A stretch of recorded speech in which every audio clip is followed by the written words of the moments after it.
জ্বলন্ত প্রমাণ গতকাল মোহনমলের সামনে মিটিং এ দেখলাম। একটা যুব ব্যানারে 21শে জুলাইকে সার্থকতা এনে দেওয়ার জন্য, 21শে জুলাইয়ের প্রচার করার জন্য নবনির্বাচিত যুব সাংগঠনিক জেলা সভাপতি তিনি মোহনমলের ওখানে একটা ডাক দিয়েছিল।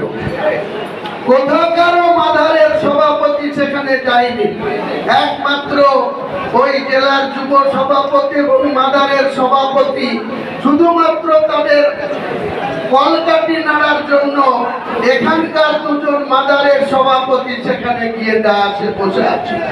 গায়ে মানে না আপনি মরুন।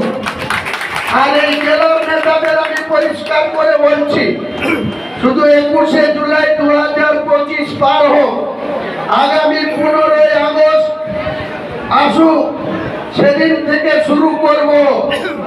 এই জেলার দুজন সভাপতিকে পরিষ্কার বলছি, ভরতপুরে কলকাঠি নাড়া বন্ধ করুন। ভরতপুরে কলকাঠি নাড়া বন্ধ না করলে 15ই আগস্ট থেকে অফিসিয়ালি ঘোষণা করব, কাঁদিতে কলকাঠি আমি নাড়তে শুরু করব। ভরতপুরে কলকাঠি নাড়তে আমি শুরু করব। বেলডাঙ্গাতেও কলকাঠি নাড়তে আমি শুরু করব। রেজিনগরও কলকাঠি নাড়তে আমি শুরু করব। সেদিন আপনাদের ক্ষমতা হবে না আমার সাথে মোকাবেলা করা। আমি অনেক সহ্য করেছি, আর নয়।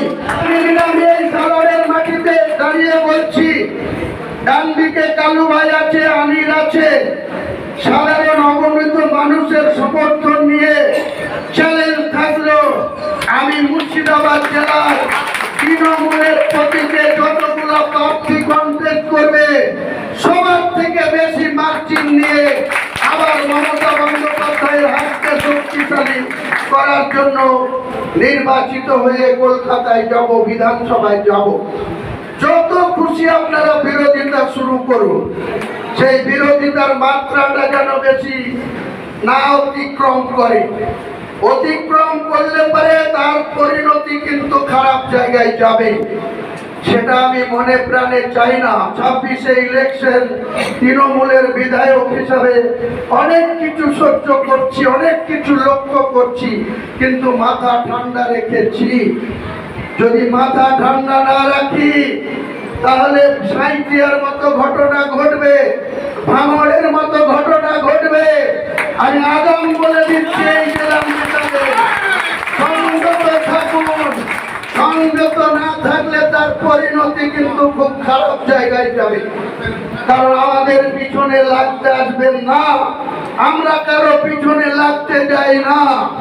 আজকে আমাদের খারাপ লাগে যে রাজনীতি করতে গিয়ে অঞ্চল সভাপতির নেতৃত্ব দিচ্ছে, তারা আজকে রাতের অন্ধকারে কাউকে বাড়িতে ডেকে সাঁইথিয়ার লাভপুর বিধানসভার অন্তর্গত পীযূষ ঘোষকে রাত্রি 12টার সময় ফোনে ডেকে তাকে খুন করে দাও।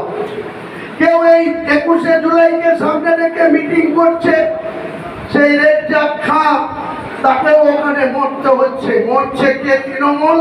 মারছে কে? তৃণমূল। আমি সংযত করছি এই জেলার নেতৃত্বদেরকে, আগুন নিয়ে খেলবেন না। আগুন নিয়ে খেললে সেই আগুনেই আপনাকে পুড়ে মরতে হবে। হুমায়ুন কবির যদি কোনো পাপ কাজ করে, হুমায়ুন কবিরকেও সেই পাপের শাস্তি পেতে হবে। আমি অন্যায় করি না, অন্যায়ের সঙ্গে কোনো কম্প্রোমাইজ করি না। আমি 15ই আগস্ট পর্যন্ত সংযত থাকবো। 15ই পরে এই তৃণমূলের চূড়া ফুলের প্রতীক নিয়ে অল আউট লড়াইয়ে যাব।